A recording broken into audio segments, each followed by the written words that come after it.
ನವೆಂಬರ್ನಲ್ಲಿ ಸಂಪುಟ ಪುನರ್ರಚನೆ ಆಗೋದು ನಿಸ್ಸಂದೇಹ. ದಿಲ್ಲಿಯಿಂದ ಬಂತು ಸ್ಫೋಟಕ ಮಾಹಿತಿ. ರಾಜ್ಯ ಕಾಂಗ್ರೆಸ್ನಲ್ಲಿ ಮಹತ್ವದ ಬೆಳವಣಿಗೆ ಆಗಿದೆ. ನವೆಂಬರ್ನಲ್ಲಿ ರಾಜಕೀಯ ಕ್ರಾಂತಿ ಫಿಕ್ಸ್ ಆಗುತ್ತಾ? 50% ಸಚಿವರಿಗೆ ಸಂಪುಟದಿಂದ ಕೋಕ್ ಸಿಗುತ್ತಾ? ಯಾವಾಗ ಸಂಪುಟ ಪುನರ್ರಚನೆ ಆಗೋದು ಅನ್ನೋ ಐತಿಹಾಸಿಕ ಪ್ರಶ್ನೆಗೆ ಉತ್ತರ ಸಿಕ್ಕಿದೆ. ದಿಲ್ಲಿಯಿಂದ ಬಂತು ಸ್ಫೋಟಕ ಸುದ್ದಿ. ರಾಜ್ಯ ಕಾಂಗ್ರೆಸ್ನಲ್ಲಿ ಮಹತ್ವದ ಡೆವಲಪ್ಮೆಂಟ್ ಆಗಿದೆ. ನವೆಂಬರ್ನಲ್ಲಿ ರಾಜಕೀಯ ಕ್ರಾಂತಿ ಫಿಕ್ಸು, ಅದರಲ್ಲಿ ಸಂದೇಹನೇ ಬೇಡ. 50% ಸಚಿವರಿಗೆ ಸಂಪುಟದಿಂದ ಖೋಕ್ ಸಿಗುತ್ತಾ? ಸಚಿವ ಸ್ಥಾನದಿಂದ ಹೊರಬಂದವರಿಗೆ ಪಕ್ಷದ ಕೆಲಸ ಸಿಗುತ್ತಾ?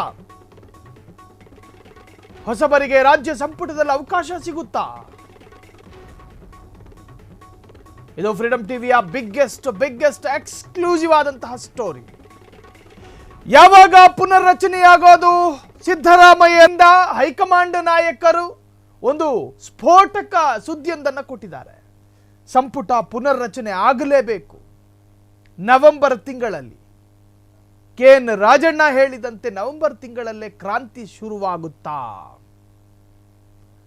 ಕ್ರಾಂತಿಗೆ ಎಲ್ಲಾ ತರಹದ ಮುನ್ಸೂಚನೆ ಲಕ್ಷಣಗಳು ಗೋಚರವಾಗಿದ್ದಾವೆ. 50% ಸಚಿವರು ಹೊರಗುಳಿತಾರೆ. ಕೋಕ್ ಕೊಡಲಾಗುತ್ತೆ, ಕೋಕ್ ಸಿಗುತ್ತೆ ಅಂತ. ಭೈರತಿ ಸುರೇಶ್ ಇದ್ದಾರೆ, BZ ಜಮೀರ್ ಅಹಮದ್ ಖಾನ್ ಇದ್ದಾರೆ, ಮಧು ಬಂಗಾರಪ್ಪ ಇದ್ದಾರೆ, ಕೃಷ್ಣ ಭೈರೇಗೌಡರಿದ್ದಾರೆ, ಮಹದೇವಪ್ಪ, ಚಲುವರಾಯಸ್ವಾಮಿ, ಹೀಗೆ ಅನೇಕ ಸಚಿವರುಗಳು. ಸಿದ್ದರಾಮಯ್ಯರ ಪರಮಾಪ್ತರು ಅಂತ ಕರೆಸಿಕೊಳ್ಳುವ MB ಪಾಟೀಲ್, ಸತೀಶ್ ಜಾರಕಿಹೊಳಿ, ಭೈರತಿ ಸುರೇಶ್, BZ ಜಮೀರ್ ಅಹಮದ್, ಪೌರಾಡಳಿತ ಸಚಿವರಾಗಿರ್ತಕ್ಕಂಥ ರೆಹಮಾನ್ ಖಾನ್, ಹೀಗೆ 10 ಹಲವು ಸಚಿವರುಗಳ ಹೆಸರು ಕೋಕ್ ಪಟ್ಟಿಯಲ್ಲಿ ಸಿಕ್ಕಿತ್ತು. ಆದರೆ ಯಾರಿಗೆ ಕೋಕ್ ಸಿಗುತ್ತೆ, ಯಾರಿಗೆ ಪ್ರವೇಶ ಸಿಗುತ್ತೆ, ನಿರಾಕರಣೆ ಯಾರಾಗ್ತಾರೆ? ಕ್ಷಣ ಕ್ಷಣದ ಸುದ್ದಿಗಳಿಗಾಗಿ ಫ್ರೀಡಂ ಟಿವಿ ಸಬ್ಸ್ಕ್ರೈಬ್ ಮಾಡಿ, ಲೈಕ್ ಮಾಡಿ ಹಾಗೂ ಫಾಲೋ ಮಾಡಿ.